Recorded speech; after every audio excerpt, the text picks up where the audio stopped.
Hello guys. तो Chinese product को ban करने की जो एक मुहिम है वो हमारे सामने और ज़्यादा तेज़ी से आ रही है। चाहे हम उसको सोशल मीडिया पर देख रहे हैं या फिर बहुत सारे न्यूज़ चैनल्स उसको कवर कर रहे हैं, बहुत सारे न्यूज़पेपर्स उसको कवर कर रहे हैं, उस पर आर्टिकल्स लिखे जा रहे हैं। और उससे भी ज़्यादा हमारी जनता देश की बढ़ चढ़ कर इस मुहिम में भाग ले रही है कि चाइनीज़ प्रोडक्ट को ओवरऑल बैन कर दिया जाए, यानी कि चाइना के साथ जो भी हमारा ट्रेड होता है उसको बैन कर दिया जाए। हेलो गाइस, तो मेरा नाम है देव और इस वीडियो में आपके साथ बात करूंगा मैं क्या चाइनीज़ प्रोडक्ट को बैन करना हमारे देश के लिए या हमारी देश की जनता के लिए ठीक रहेगा या नहीं। तो हमारे लिए क्या एक बुरा आइडिया साबित भी हो सकता है कि ज़ोरों शोरों से हम इमोशनल होकर राष्ट्रवाद की एक भावना में बह के हम ये कहे जा रहे हैं कि चाइनीज़ प्रोडक्ट को बैन कीजिए। क्या ये हमारे देश की जनता के लिए या फिर हमारे देश की इकॉनमी के लिए सही रहेगा या नहीं। चलो बात करते हैं। सबसे पहले दोस्तों बात करनी होगी कि इंडिया और चाइना का ट्रेड किस तरीके से होता है। और इंडिया और चाइना के ट्रेड को अगर हम देख सकें तो इंडिया और चाइना का ट्रेड तकरीबन तकरीबन 80 बिलियन डॉलर्स का हर साल होता है। और दोस्तों मैं आपको बता दूं, चाइना जो है इंडिया का लार्जेस्ट ट्रेडिंग पार्टनर है। India's import from China, that is China's export, are just only 3% of China's total export. यानी कि इंडिया जो भी चाइना से इंपोर्ट करता है, यानी कि जो चाइना का एक्सपोर्ट हो गया, वो चाइना का सिर्फ और सिर्फ 3% एक्सपोर्ट है, जो कि चाइना टोटल सभी देशों में एक्सपोर्ट करता है उसका खाली 3% ही इंडिया को वो एक्सपोर्ट करता है। और मोर इम्पॉर्टेंटली कि चाइना जो इंपोर्ट करता है इंडिया से वो लेस देन 1% है चाइना के टोटल इंपोर्ट्स में से। यानी कि चाइना जितने भी देशों से सामान मंगाता है, इंडिया से खाली वो 1% सामान मंगाता है, इंपोर्ट करता है इंडिया से, इवन 1% भी नहीं है। जैसे कि आप देख सकते हैं चाइना कुछ चीज़ें इंडिया से इंपोर्ट करता है, जैसे कि कॉटन है, James precious metals, coins, copper, organic chemicals, salt, machines, engines, pumps etcetera, plastic, electronic equipments. तो बहुत सारी चीज़ें जो हैं दोनों की एक्सपोर्ट और इंपोर्ट में आती हैं। तो दोस्तों देखिए, इंपोर्ट और एक्सपोर्ट एक ये आइडिया है जो कि बहुत टाइम से चला आ रहा है, जो कि दोनों देशों को फ़ायदा ही पहुंचाता है। अगर किसी देश की किसी एक चीज़ में स्पेशलाइजेशन है या वो चीज़ वो अच्छी बनाता है तो वो उसको दूसरे देश उस चीज़ को इंपोर्ट करते हैं और वही देश उस चीज़ को एक्सपोर्ट करता है। इसी तरीके से देशों में आपस में एक दूसरे से ट्रेड चलता है। जैसे इंडिया की भी कुछ चीज़ें खास हैं जो कि इंडिया एक्सपोर्ट करता है, उसी तरीके से चाइना की कुछ चीज़ें ऐसी खास हैं जो इंडिया खुद मैन्युफैक्चरिंग नहीं कर पाता है या खुद उस तरीके से नहीं बना पाता है, तभी वो चाइना से इंपोर्ट करता है। तो सिर्फ ये कह देने से कि बॉयकॉट चाइना प्रोडक्ट्स या बॉयकॉट ट्रेड विद चाइना, ये बहुत इजी होता है कहने के लिए, बट अगर आप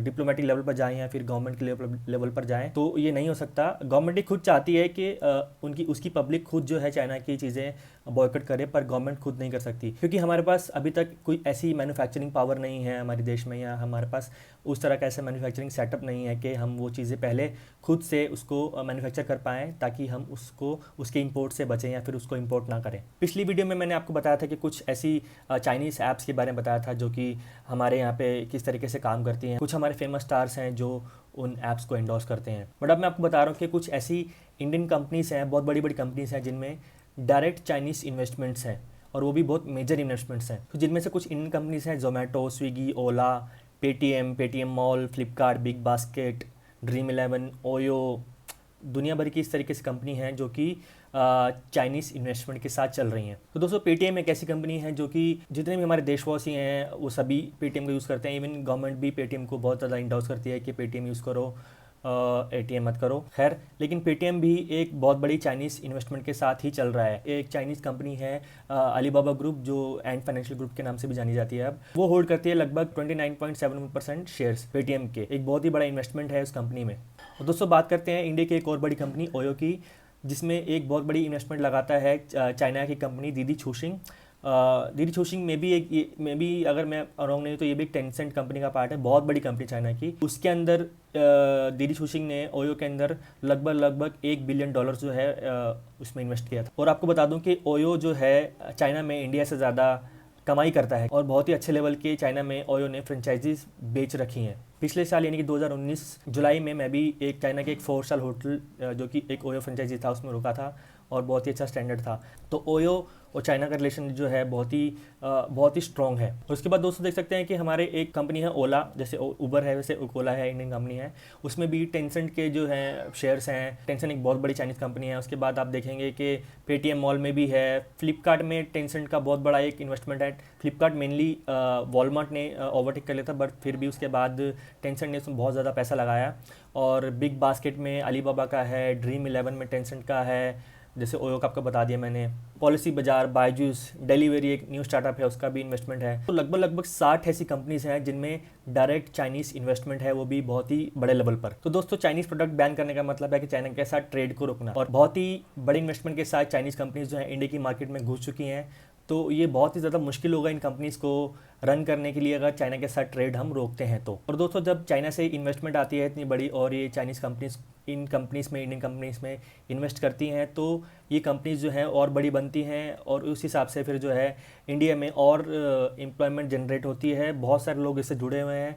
अगर ये सब चीज़ें बंद होती हैं तो सभी चीज़ें, इवन जो है हमारी नॉर्मल पब्लिक को भी बहुत ज़्यादा इम्पैक्ट पड़ेगा, इस पर वो भी बुरा इम्पैक्ट पड़ेगा। और दोस्तों, कुछ दिन पहले आपने सुना होगा कि हमारे एक यूनियन मिनिस्टर है महाराष्ट्र में, उन्होंने यहाँ तक कह दिया है कि चाइनीज़ रेस्टोरेंट्स को या चाइनीज़ जो भी फूड है उसको भी बैन करना चाहिए। और ये वही है जो एक स्लोगन लेके आए थे, गो कोरोना गो वाला, और बहुत ही फ़नी वे में ये उस तरीके से अपना कैंपेन करते हैं।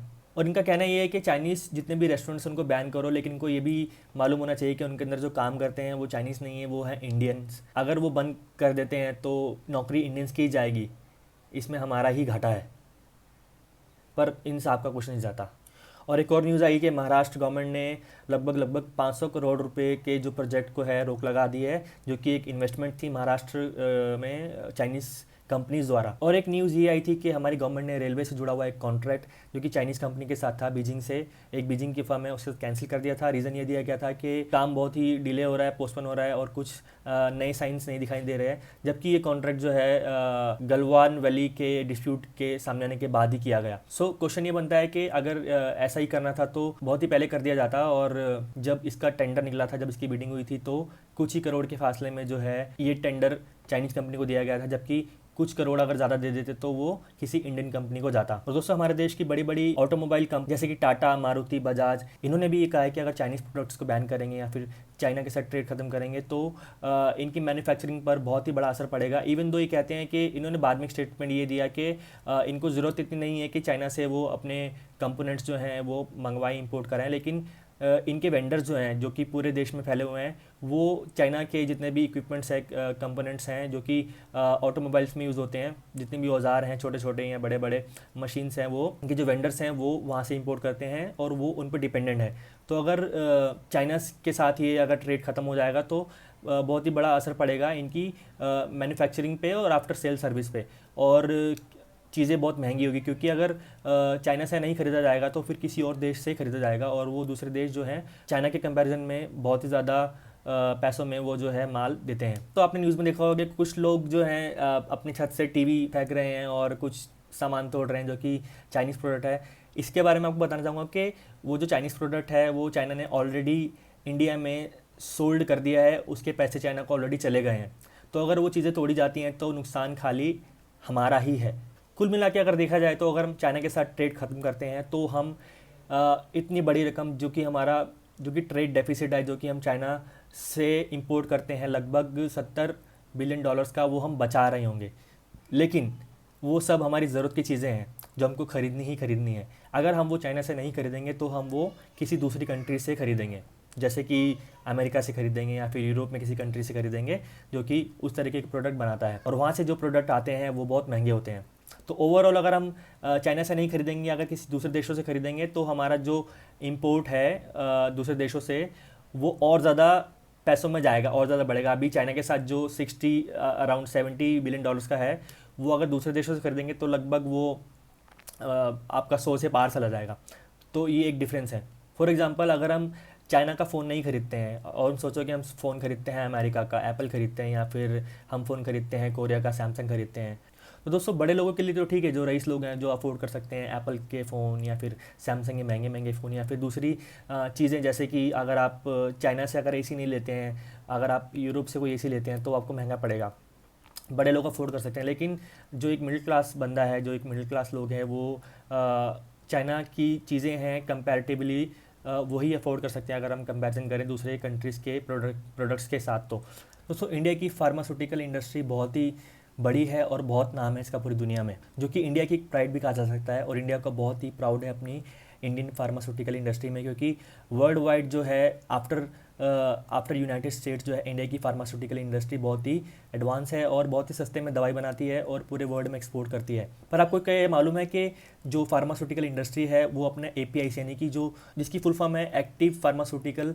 इंग्रेडिएंट्स, लगभग 60% जो है ये इंग्रेडिएंट्स, यानी कि आप सिंपल भाषा में कहा जा सके तो कच्चा माल जो कि दवाई बनाने में यूज़ होता है वो इंडिया जो है वो चाइना से इंपोर्ट करता है। सो इंडिया की फार्मास्यूटिकल इंडस्ट्री इतनी ज़्यादा डिपेंडेंट है चाइना के उस कच्चे माल पर जो कि इंडिया वहाँ से इंपोर्ट करता है। और दोस्तों मैं आपको बता दूं कि इंडिया में जितने भी चाइनीज़ प्रोडक्ट अभी अवेलेबल है मार्केट में, उसमें से लगभग 60% पैसा ऑलरेडी चाइना को मिल चुका है, यानी कि इंडिया पे कर चुका है। अगर आप उसको बैन करेंगे, उसको नहीं खरीदेंगे अभी, तो दोस्तों बहुत ही ज़्यादा बुरा इम्पैक्ट होगा उन रिटेलर्स पे जिन्होंने ऑलरेडी माल खरीद के रखा हुआ है और वो यहाँ पे बेचने के लिए तैयार हैं। और उसके बाद कुछ ट्रेडर जो कि चाइना के साथ बहुत लंबे समय से ट्रेड कर रहे हैं और उनका करोड़ों करोड़ों का जो है लेन देन है पहले से ही, तो उनके ऊपर ये बहुत ही बड़ा असर पड़ेगा अगर चाइना के प्रोडक्ट अभी बैन होते हैं तो। और उनके साथ जुड़े हुए लाखों लोग जो इंडिया में काम करते हैं, बहुत सारी फैक्ट्रीज़ में या फिर बहुत सारे शॉपिंग मॉल्स में या फिर बहुत सारे नॉर्मल वेंडर्स जो हैं, तो उनकी रोज़ी रोटी या उनकी रोज़ की कमाई पर बहुत ही बड़ा इम्पैक्ट पड़ेगा। दोस्तों अभी जो सेंटीमेंट एक चल रहा है चाइना इस प्रोडक्ट को बैन करने का, मैं ये नहीं कहूँगा कि वो गलत है, वो सही है। हम उसको आगे बढ़ाना चाहिए, लेकिन हमें खुद की तैयारियां पहले से ऐसी करनी चाहिए कि हम पहले से खुद उस तरीक़ा का एक मैन्युफैक्चरिंग हब या उस तरीके का एक स्टैब्लिशमेंट कर पाएँ, ताकि हम जो चाइना के प्रोडक्ट हैं वो आसानी से बैन कर पाएँ या उनसे जो है इंपोर्ट कम कर दें। अदरवाइज़ ये सिर्फ और सिर्फ इंडिया को ही हार्म करेगा, ना कि चाइना को। दोस्तों आपको मैं चाइना की थोड़ी सी इस बारे में हिस्ट्री बताना चाहूँगा कि वो कैसे पूरे वर्ल्ड का लार्जेस्ट ट्रेडिंग पार्टनर बना। तो दोस्तों आप देख सकते हैं कि चेयरमैन माओ के बनने के बाद, माओ ज़ेडुंग जो कि चाइना के फाउंडिंग फादर थे, मरने के बाद जो दंग शाओ उनकी जगह पर आए, उन्होंने बहुत ही बड़े स्तर पर जो है भारी कंपनीज के लिए दरवाज़ा खोल दिया। उससे पहले चेयरमैन माओ जो थे उनका एक पॉलिसी थी कि बाहर के जो लोग हैं वो चाइना में नहीं आने चाहिए, इन्वेस्टमेंट्स नहीं आनी चाहिए, चाइना जो है खुद के पैरों पे ही स्टैंड होगा। लेकिन उनके मरने के बाद जब तंग शाओपिंग की इस तरह की पॉलिसी आई जो कि FDI को अप्रूव किया उन्होंने और दूसरी बड़ी बड़ी कंपनीज को चाइना में लेके आए, और क्योंकि उस टाइम पर चाइना में बहुत ही ज़्यादा लेबर पावर थी, लेबर बहुत ज़्यादा सस्ती थी और उन्होंने इसका फ़ायदा उठाया और बड़ी बड़ी कंपनीज जो है चाइना में आई। उन्होंने उसका आश्वासन दिया कि वो यहाँ पर बहुत ही ज़्यादा स्थिर रहेंगी और उस पार्टी का कोई ऑपोजिशन नहीं था, सब उन्होंने ख़त्म कर दिया था। तो कि और दूसरी कंपनी को विश्वास हो चुका था कि हाँ ठीक है, हम चाइना में जाएंगे तो हम बहुत ही ज़्यादा सुरक्षित हैं, कोई इस हमारे ऑपोजिशन में नहीं आएगा। तो बड़ी बड़ी कंपनीज़ का वहाँ पे एक पूरा मैन्युफैक्चरिंग हब सेटअप हुआ और धीरे धीरे लगभग 20-30 सालों में वो जो है एक पूरा मैन्युफैक्चरिंग हब चाइना में उन्होंने बना दिया। भारी कंपनीज जितनी भी थी वहाँ पर चाइना में स्टैब्लिश हो गई और इंक्लूडिंग चाइनीज़ कंपनी। उसके बाद उन्होंने स्टार्ट किया कि वो किस तरीके से बाहरी कंपनीज को रिप्लेस करके अपनी कंपनी जो है स्टैब्लिश कर सकती हैं, क्योंकि ऑलरेडी पिछले 20-30 सालों से उन्होंने सभी काम सीख लिया था बाहरी कंपनीज़ के द्वारा, क्योंकि वहाँ पे एम्प्लॉयमेंट जनरेट हुई, कंपनीज आई वहाँ पे, उन्होंने एस्टैब्लिशमेंट की और लेकिन जो वहाँ पे नौकरी मिली वो चाइनीज़ की जो लोकल लोग हैं, लेबर वर्क है, उनको नौकरी मिली। मेनली बड़े बड़े जो पोजीशन है वो बाहर, ऑब्वियस सी बात है वो कि बाहरी कंपनीज़ के लोगों की ही होती थी, बट जो नॉर्मल उसके नीचे स्तर के लोग थे वो सब चाइनीज़ थे। तो उन्होंने उस तरीके से वो सारा काम सीख लिया कि किस तरीके से काम किया जाता है। और उसके बाद लगभग 20-30 साल बाद जो है चाइना ने थोड़ा सा इसमें मूव किया और अपनी कंपनीज़ को जो है बढ़ावा दिया, वहाँ की लोकल सेटलमेंट को बढ़ावा दिया और धीरे धीरे वहाँ की कंपनी जो है आगे आई। अभी जाकर वो जो है अभी वर्ल्ड की बहुत ही ज़्यादा मतलब टॉप 10 लीडिंग कंपनीज अगर आप देखेंगे तो उसमें से चाइना की आपको लगभग 6 कंपनीज दिख जाएंगी। पर दोस्तों चाइना अभी इतना अग्रेशन क्यों दिखा रहा है, आपको मालूम है इतना एरोगेंट क्यों हो गया है?